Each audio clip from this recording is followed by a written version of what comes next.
Dear students, this is Aruj Muzaffar from University of Southern Punjab Department of English.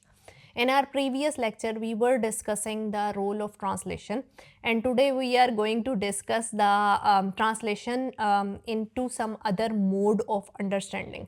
Translation is not only a language exercise but also a thinking process. It helps learners understand grammar, vocabulary, and the cultural meaning behind the words.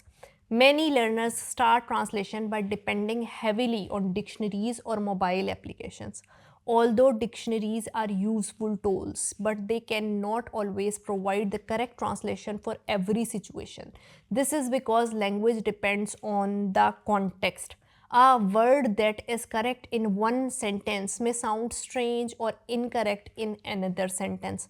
There are multiple examples to prove this fact. Therefore, translators must think about the meaning of the whole sentence instead of focusing only on individual words. They should pay a complete attention to grammar because grammar awareness is a very important part of translation. English grammar is more rigid than Urdu grammar. In Urdu, a sentence can sometimes be understood even if the word order changes.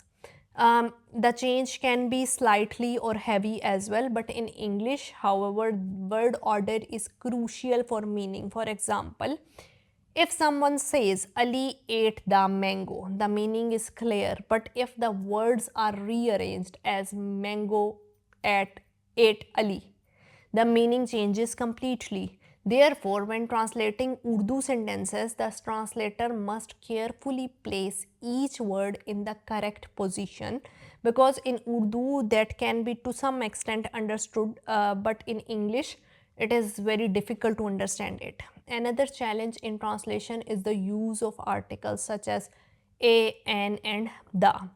Urdu does not use these articles in the same way as English does. As a result, many learners forget to include them while translating.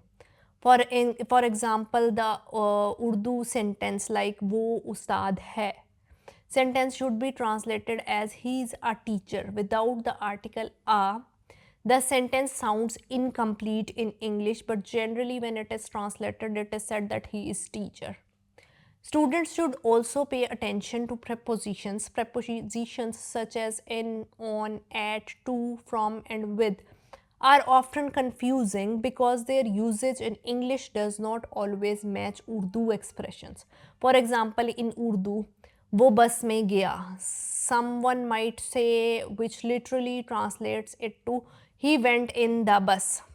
However, the correct English sentence is he went by bus. This shows that translation requires familiarity with common English expressions, and idioms and figurative language create another layer of complexity in translation. Urdu has many beautiful idioms that carry cultural meaning. When translating them into English, the translator must either find an equivalent idiom or explain the meaning with a great clarity. For example, the Urdu phrase "ऊंट के मुंह में जीरा" refers to something that is too small to be sufficient. Instead of translating it literally, a translator might say a drop in the ocean, which it actually means. Another important concept in translation is tone. The translator should preserve the tone of the original sentence. If the Urdu sentence is formal, the English translation should also be formal. If the sentence is obviously informal, the translation and conversation should be into some way which reflects the same style. The same informality should be conveyed through it. For instance, the Urdu "aap kaise hain" sentence is formal and respectful, so it should be translated as how are you, while "tum kaise ho" translated as how are you doing in a more casual tone. Learners can improve their translation skills by practicing with different types of sentences like narrative sentences, descriptive sentences, questions, and dialogues, which all provide useful practice. Translating dialogues from Urdu dramas or short stories can be particularly helpful because they reflect real life conversations and it is a very good idea to improve your translation by translating the naturally seen dramas over the television. Another effective exercise is reverse translation. In this method, a learner first translates a sentence from Urdu into English. Then, after some time, they translate their English sentence back into Urdu and compare it with the original sentence.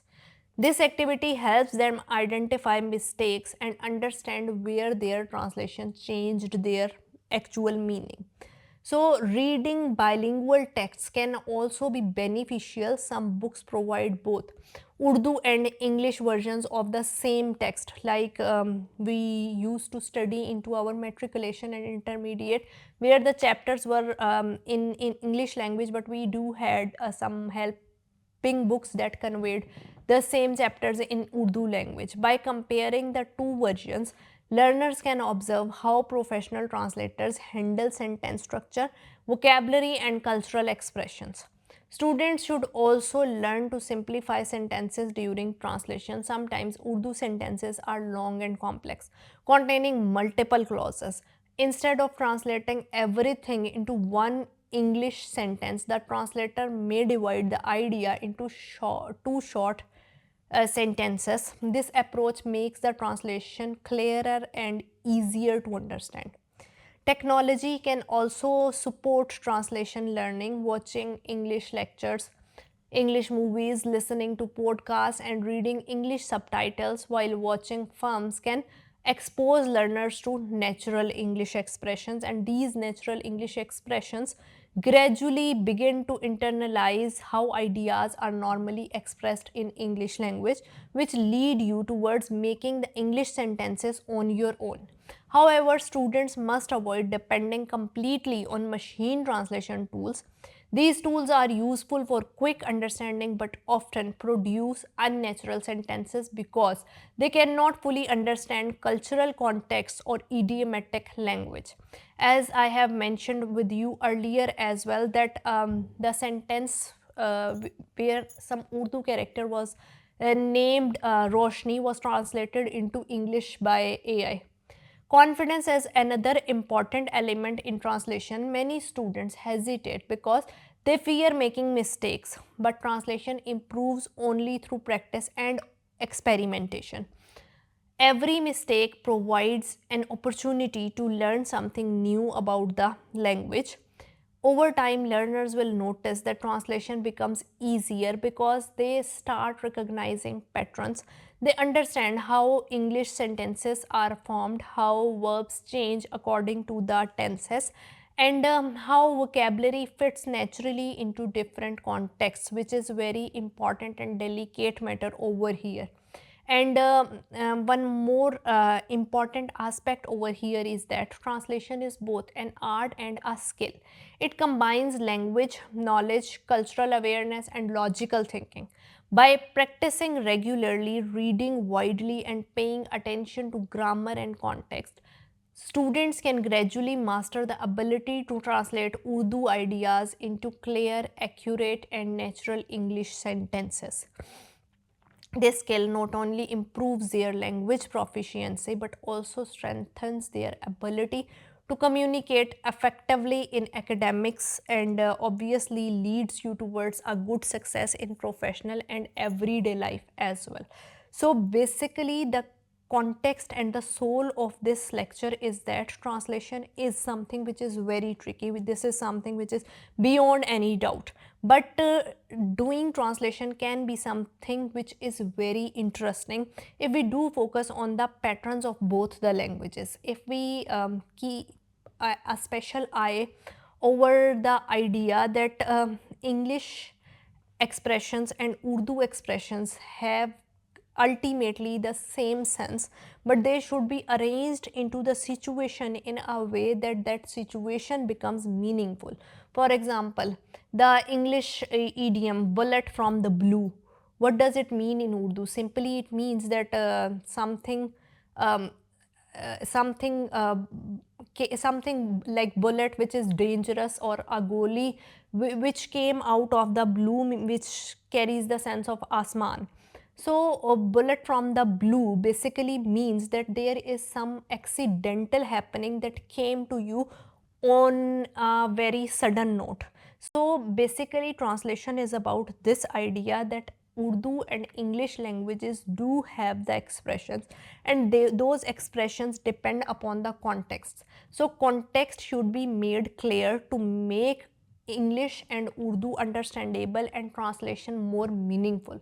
And word order, vocabulary, tenses, all these points and aspects are those ideas that need to be taken care of with a very keen detail, because translator should place each word in the correct position.